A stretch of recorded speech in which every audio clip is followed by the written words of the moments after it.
अस्सलामुअलैकुम बच्चों, मेरा नाम है मिस्टर ख्वारिज़मी। क्या आप मुझे जानते हैं? मैं 9th सेंचुरी का मुस्लिम मैथमेटिशियन हूँ। मुझे फादर ऑफ अलजेब्रा भी कहा जाता है और कुछ लोग मुझे ग्रैंडफादर ऑफ कंप्यूटर साइंस के नाम से भी जानते हैं। तो चलें फिर हम अपनी क्लास शुरू करते हैं। मैं आपको 9th क्लास का मैथमेटिक्स पढ़ाऊँगा और आज हम इसके पहले चैप्टर मैट्रिसेस एंड डिटर्मिनेंट्स के बारे में पढ़ते हैं। ऑब्जेक्टिव्स। पहले हम ये जानेंगे कि मैट्रिसेस क्या होते हैं और फिर हम इनकी इकसाम के बारे में पढ़ेंगे। चलिए मैट्रिक्स की डेफिनेशन को समझते हैं। 1, 3, -5, 8 ये 4 नंबरों की एक रो है और हम इस रो को मुख्तलिफ तरीक़ों से लिख सकते हैं। हम इस रो को हॉरिजॉन्टल मेथड में लिख सकते हैं या फिर हम इस रो को वर्टिकल मेथड में भी लिख सकते हैं। हॉरिजॉन्टल मेथड में एक रो जबकि 4 कॉलम्स हैं और वर्टिकल मेथड में 4 रोज़ जबकि एक कॉलम है। एक और तरीके से भी हम इस रो को लिख सकते हैं, यानी पहले 2 एलिमेंट्स को पहली रो में और आखिरी 2 एलिमेंट्स को दूसरी रो में। ये तीनों तरीके मैट्रिसेस कहलाते हैं। इनमें से हर कोई एक मैट्रिक्स है। सो matrix is an arrangement of rows and columns, but arrangement of word, the answer is matrix is an rectangular arrangement of elements. ये एलिमेंट्स किसी भी किस्म के हो सकते हैं, जैसे कि नंबर्स, लेटर्स और कैरेक्टर्स। हॉरिजॉन्टल मेथड में एक रो जबकि 4 कॉलम्स हैं और वर्टिकल मेथड में 4 रोज और एक कॉलम है, जबकि इस मैट्रिक्स में 2 रोज और 2 कॉलम्स हैं।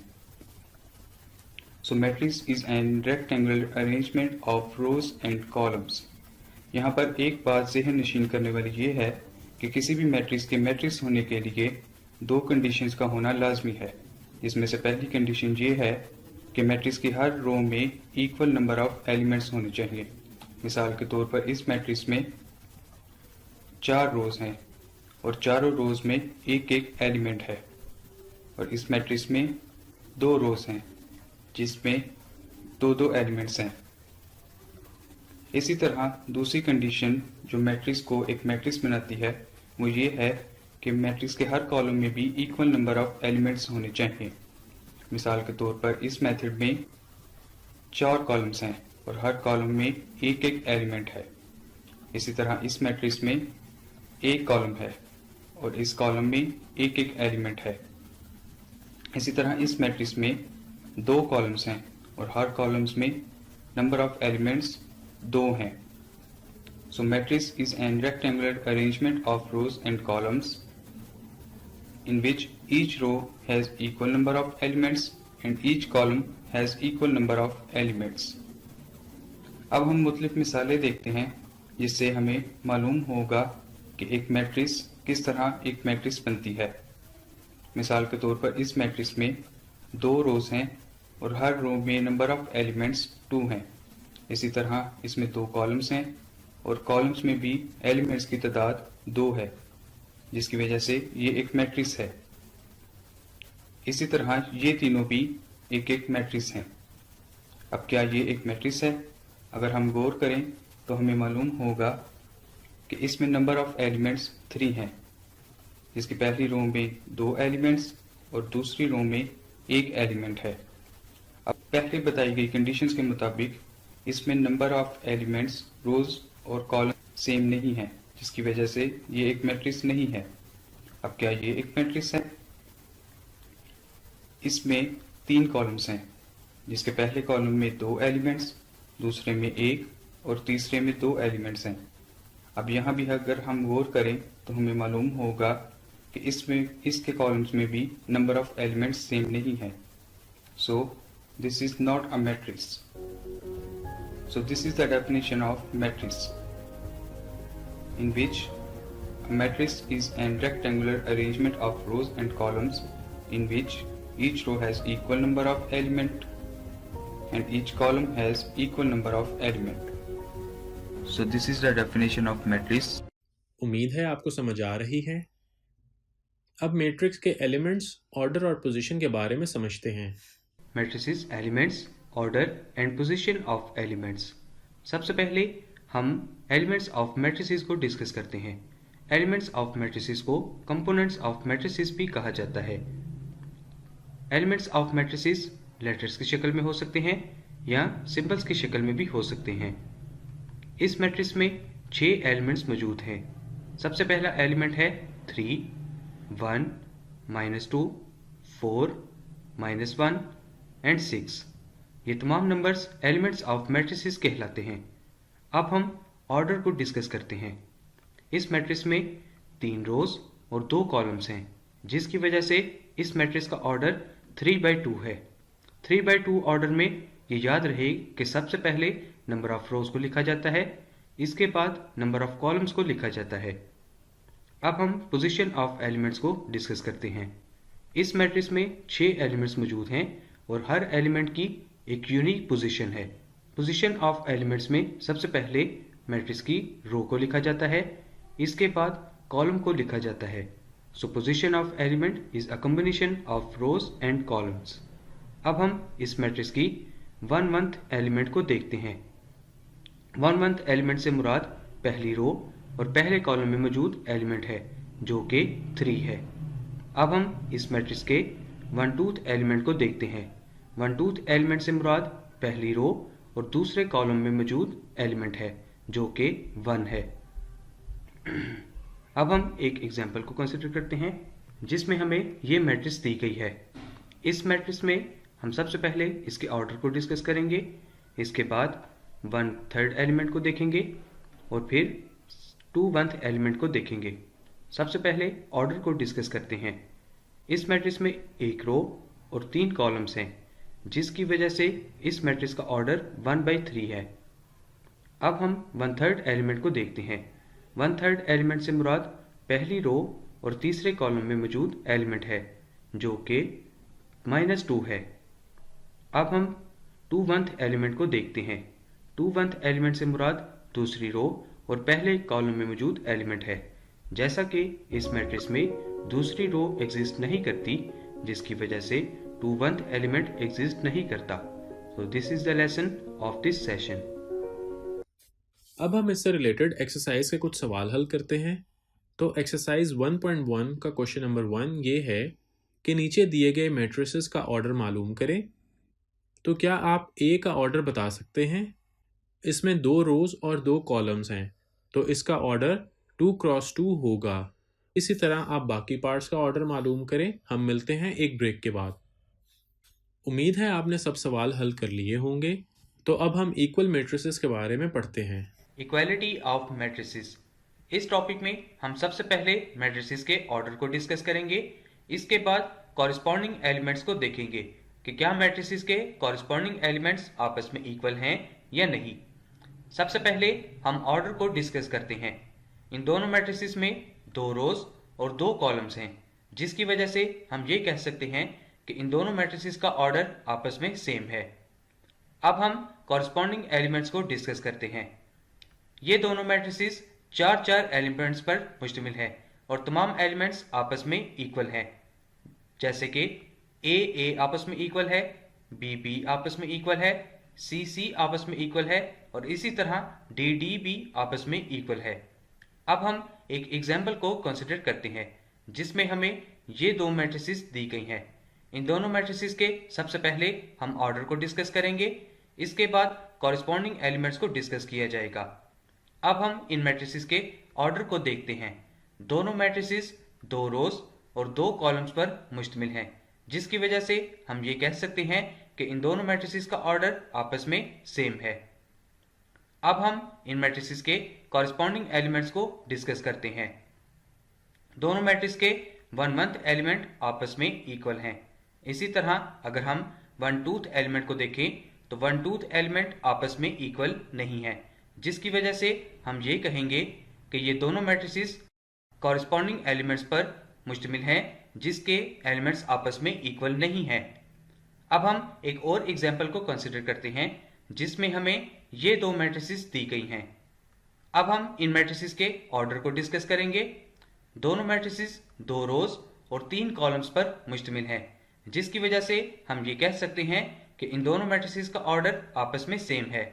अब हम इन मैट्रिसेस के कॉरिस्पॉन्डिंग एलिमेंट्स को देखते हैं। सबसे पहले हम 1/1 एलिमेंट को देखते हैं।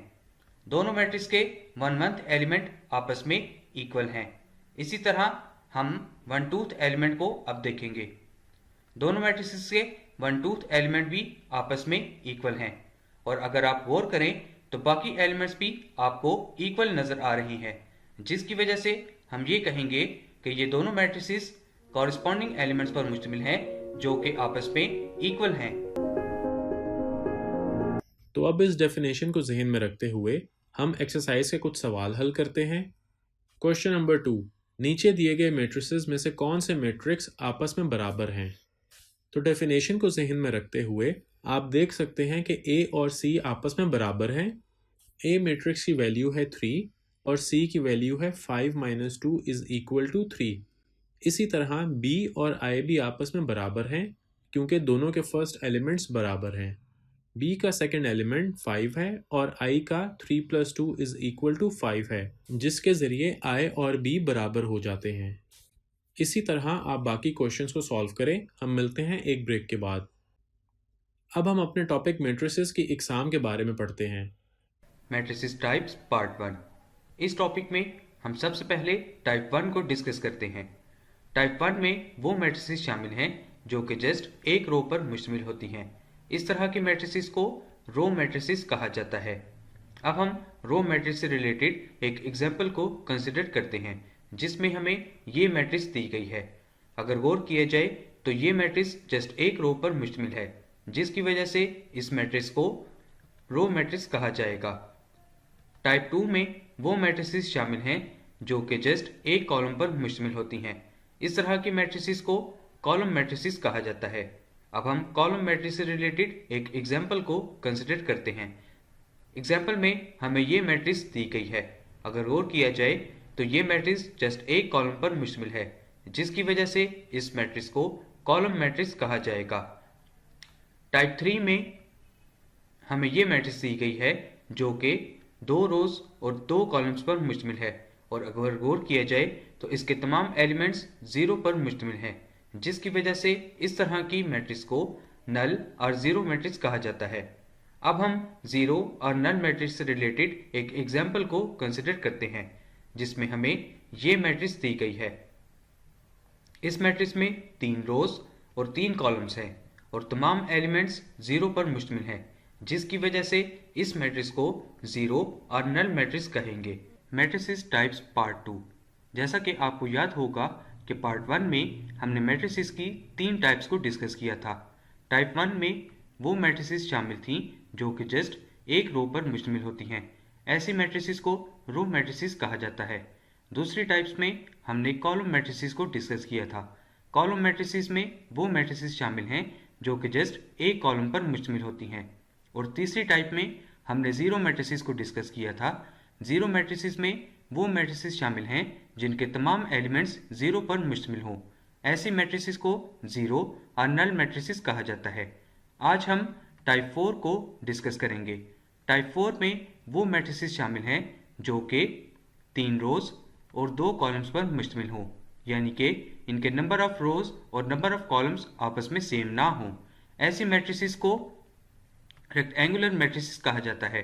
अब हम रेक्टेंगुलर मैट्रिसेस से रिलेटेड एक एग्जाम्पल को कंसिडर करते हैं जिसमें हमारे पास ये एक मैट्रिक्स मौजूद है। इस मैट्रिक्स में 3 रोज और 2 कॉलम्स हैं, यानी नंबर ऑफ रोज और नंबर ऑफ कॉलम्स आपस में सेम नहीं है, जिसकी वजह से इस मैट्रिक्स को रेक्टेंगुलर मैट्रिक्स कहा जाएगा। अब हम मैट्रिक्स की टाइप 5 को देखते हैं। टाइप 5 में वो मैट्रिसेस शामिल हैं जो कि 2 रोज और 2 कॉलम्स पर मुश्तमिल हो, यानी इनके नंबर ऑफ रोज और नंबर ऑफ कॉलम्स आपस में सेम हो। ऐसी मैट्रिसेस को स्क्वायर मैट्रिसेस कहा जाता है। अब हम स्क्वायर मैट्रिक्स से रिलेटेड एक एग्जाम्पल को कंसिडर करते हैं जिसमें हमारे पास ये एक मैट्रिक्स मौजूद है। इस मैट्रिक्स में 2 रोज और 2 कॉलम्स हैं, यानी नंबर ऑफ रोज और नंबर ऑफ कॉलम्स आपस में सेम है, जिसकी वजह से इस मैट्रिक्स को स्क्वायर मैट्रिक्स कहा जाएगा। अब हम टाइप 6 को देखते हैं। टाइप 6 में वो मैट्रिसेस शामिल हैं जिनके लीडिंग डायगोनल में 1 मौजूद हो। ऐसी मैट्रिसेस को आइडेंटिटी मैट्रिसेस कहा जाता है। Negative of a matrix. इस टॉपिक को समझने के लिए हम एक एग्जाम्पल कंसिडर करते हैं। एग्जाम्पल में हमें मैट्रिक्स ए दी गई है और हमें इसकी नेगेटिव मैट्रिक्स को फाइंड करना है। इस मकसद के लिए हम मैट्रिक्स ए को -1 के साथ मल्टीप्लाई करेंगे, जिससे मैट्रिक्स ए में मौजूद एलिमेंट्स के प्लस साइंस माइनस में चेंज हो जाएंगे और माइनस साइंस प्लस में चेंज हो जाएंगे। जब हम मैट्रिक्स ए की फर्स्ट रो को -1 के साथ मल्टीप्लाई करेंगे तो हमें नेगेटिव मैट्रिक्स की ये फर्स्ट रो हासिल होगी। सेकंड रो को -1 के साथ मल्टीप्लाई करने पर हमें नेगेटिव मैट्रिक्स की ये सेकंड रो हासिल होगी। इसी तरह थर्ड रो को भी -1 के साथ मल्टीप्लाई करने पर हमें नेगेटिव मैट्रिक्स की ये थर्ड रो हासिल होगी, जहां से हमें मैट्रिक्स ए की नेगेटिव मैट्रिक्स हासिल हो जाएगी। Scalar matrix. इस टॉपिक में हम ये डिस्कस करेंगे कि स्केलर मैट्रिक्स किसे कहा जाता है। स्केलर मैट्रिक्स हर उस मैट्रिक्स को कहा जाता है जब उसके लीडिंग डायगोनल के तमाम एलिमेंट्स आपस में सेम हो। लीडिंग डायगोनल के तमाम एलिमेंट्स आपस में सेम होने की वजह से हम उस मैट्रिक्स को स्केलर मैट्रिक्स कहते हैं। एग्जाम्पल 1 में हमें एक 3x3 की मैट्रिक्स दी गई है जिसके लीडिंग डायगोनल के तमाम एलिमेंट्स 2 हैं। लीडिंग डायगोनल के तमाम एलिमेंट्स सेम होने की वजह से हम इस मैट्रिक्स को स्केलर मैट्रिक्स कहेंगे। इसी तरह एग्जाम्पल 2 में हमें एक स्केयर मैट्रिक्स दी गई है जिसके लीडिंग डायगोनल में आपको 3 नजर आ रहा है। लीडिंग डायगोनल के दोनों एलिमेंट्स आपस में सेम होने की वजह से हम इस मैट्रिक्स को भी स्केलर मैट्रिक्स कहेंगे। Transpose of matrix. इस टॉपिक में हम सबसे पहले ट्रांसपोज की डेफिनेशन को डिस्कस करते हैं। ट्रांसपोज उस प्रोसेस को कहा जाता है जिसमें हम एक मैट्रिक्स की रोज को कॉलम्स में और कॉलम्स को रोज में चेंज कर देते हैं। जैसा कि इस मैट्रिक्स ए की अगर हम रोज को कॉलम में चेंज करते हैं तो हमें मैट्रिक्स ए की ट्रांसपोज मैट्रिक्स हासिल हो जाती है। अब हम एक एग्जाम्पल कंसिडर करते हैं जिसमें हमें 3x3 की ये एक मैट्रिक्स ए दी गई है और हमें इसका ट्रांसपोज फाइंड करना है। ट्रांसपोज लेने के लिए हम मैट्रिक्स ए की पहली रो को कॉलम में चेंज कर देंगे, इसके बाद दूसरी रो को कॉलम में चेंज किया जाएगा। इसी तरह तीसरी रो को भी कॉलम में चेंज कर दिया जाएगा, जिससे हमें मैट्रिक्स ए की ट्रांसपोज मैट्रिक्स हासिल हो जाएगी। Symmetric matrix. इस टॉपिक को समझने से पहले एक रूल को समझते हैं।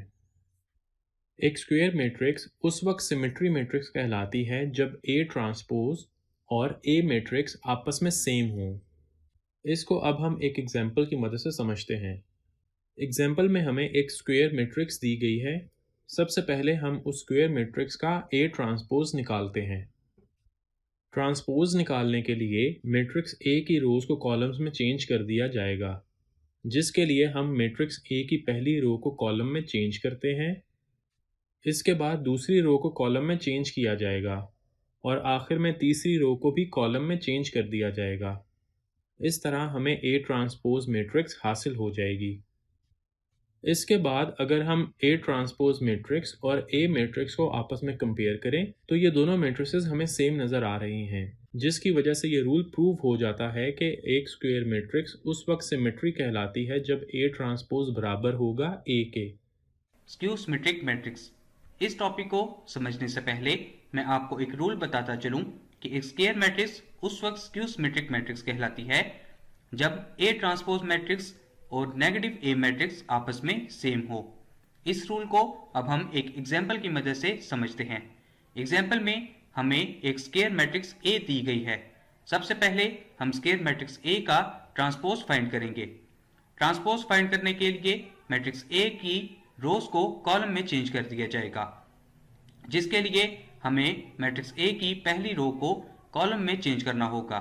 इसके बाद दूसरी रो को कॉलम में चेंज किया जाएगा और आखिर में तीसरी रो को भी कॉलम में चेंज कर दिया जाएगा, जिससे हमें ए ट्रांसपोज मैट्रिक्स हासिल हो जाएगी।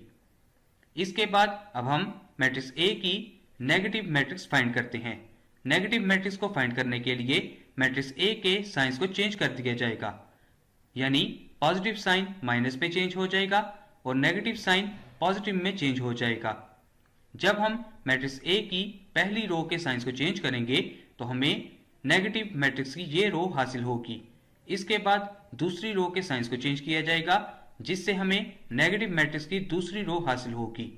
आखिर में मैट्रिक्स ए की तीसरी रो के साइंस को चेंज किया जाएगा जिससे हमें नेगेटिव मैट्रिक्स की तीसरी रो हासिल होगी। इससे हमें नेगेटिव ए मैट्रिक्स हासिल हो जाएगी। अब अगर हम ए ट्रांसपोज मैट्रिक्स और नेगेटिव ए मैट्रिक्स को कंपेयर करें तो ये दोनों मैट्रिसेस हमें सेम नजर आ रही हैं, जिसकी वजह से ये रूल प्रूव हो जाता है कि एक स्क्वायर मैट्रिक्स उस वक्त स्क्यू सिमेट्रिक मैट्रिक्स कहलाती है जब ए ट्रांसपोज मैट्रिक्स और नेगेटिव ए मैट्रिसेस आपस में सेम हो। So this is the lesson of this session. उम्मीद है आपको इसकी समझ आ गई होगी। अब एक्सरसाइज के कुछ सवाल हल करते हैं। क्वेश्चन नंबर 1, क्या आप बता सकते हैं कि नीचे दिए गए मैट्रिसेस में से नल मैट्रिसेस कौन से हैं? ए और ई नल मैट्रिसेस हैं। क्या आप रो और कॉलम मैट्रिसेस की पहचान कर सकते हैं? जी बिल्कुल ठीक। बी रो मैट्रिक्स है और सी एंड एफ कॉलम मैट्रिसेस हैं। क्वेश्चन नंबर 2, नीचे दिए गए मैट्रिसेस में से स्क्वायर मैट्रिक्स की पहचान करें। जी हाँ, नंबर 4 और 8 स्क्वायर मैट्रिसेस हैं। तो क्या आप आइडेंटिटी मैट्रिक्स की भी पहचान कर सकते हैं? बिल्कुल सही जवाब। नंबर 4 मैट्रिक्स स्क्वायर के साथ साथ आइडेंटिटी मैट्रिक्स भी है। इसी तरह आप बाकी सारे सवाल हल करें।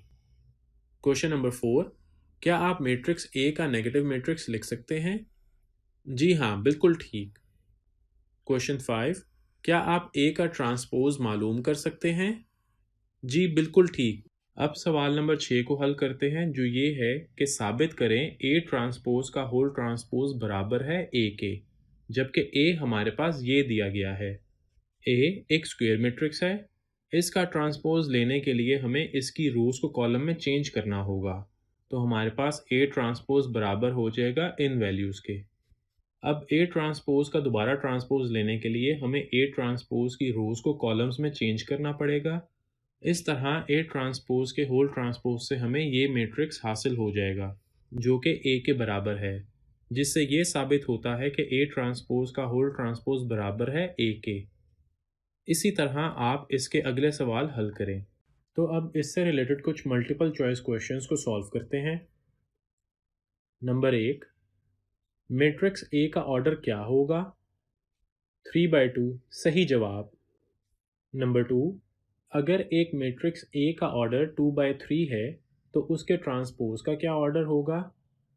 3/2 is the correct answer. Number 3, इस मैट्रिक्स को क्या कहते हैं? आंसर इज नल और ज़ीरो मैट्रिक्स। नंबर 4, इस मैट्रिक्स को कौन सी आइडेंटिटी कहते हैं? 2/2 आइडेंटिटी कहते हैं। नंबर 5, स्केलर और आइडेंटिटी मैट्रिक्स कौन से मैट्रिसेस होते हैं? Answer is diagonal matrix. Number 6, her diagonal matrix कौन सा मैट्रिक्स नहीं होता? राइट ऑप्शन इज स्केलर और आइडेंटिटी मैट्रिक्स। नंबर 7, एक स्क्वायर मैट्रिक्स ए को स्क्यू सिमेट्री मैट्रिक्स कहते हैं अगर ए ट्रांसपोज बराबर हो। सही जवाब। नंबर 8, आइडेंटिटी मैट्रिक्स का इन्वर्स कौन सा मैट्रिक्स होता है? इसका जवाब है आइडेंटिटी मैट्रिक्स। नंबर 9, एक मैट्रिक्स M को रेक्टेंगुलर मैट्रिक्स कहते हैं अगर M की नंबर ऑफ कॉलम्स किसके बराबर ना हो? Right option is rows. Number 10, एक मैट्रिक्स को स्क्वायर मैट्रिक्स कहते हैं अगर उसकी नंबर ऑफ रोज बराबर हो। जवाब है नंबर ऑफ कॉलम्स के। एक मैट्रिक्स को रो मैट्रिक्स कहते हैं अगर उसमें डैश रोज हों, और सही जवाब है एक रो। उम्मीद है आपको अच्छे से समझ आ गई होगी। इसको मज़ीद अच्छे से समझने के लिए आप खुद भी इनकी प्रैक्टिस करें। फिर मिलते हैं अगली क्लास में एक न्यू लेक्चर के साथ। तब तक के लिए अल्लाह हाफिज़।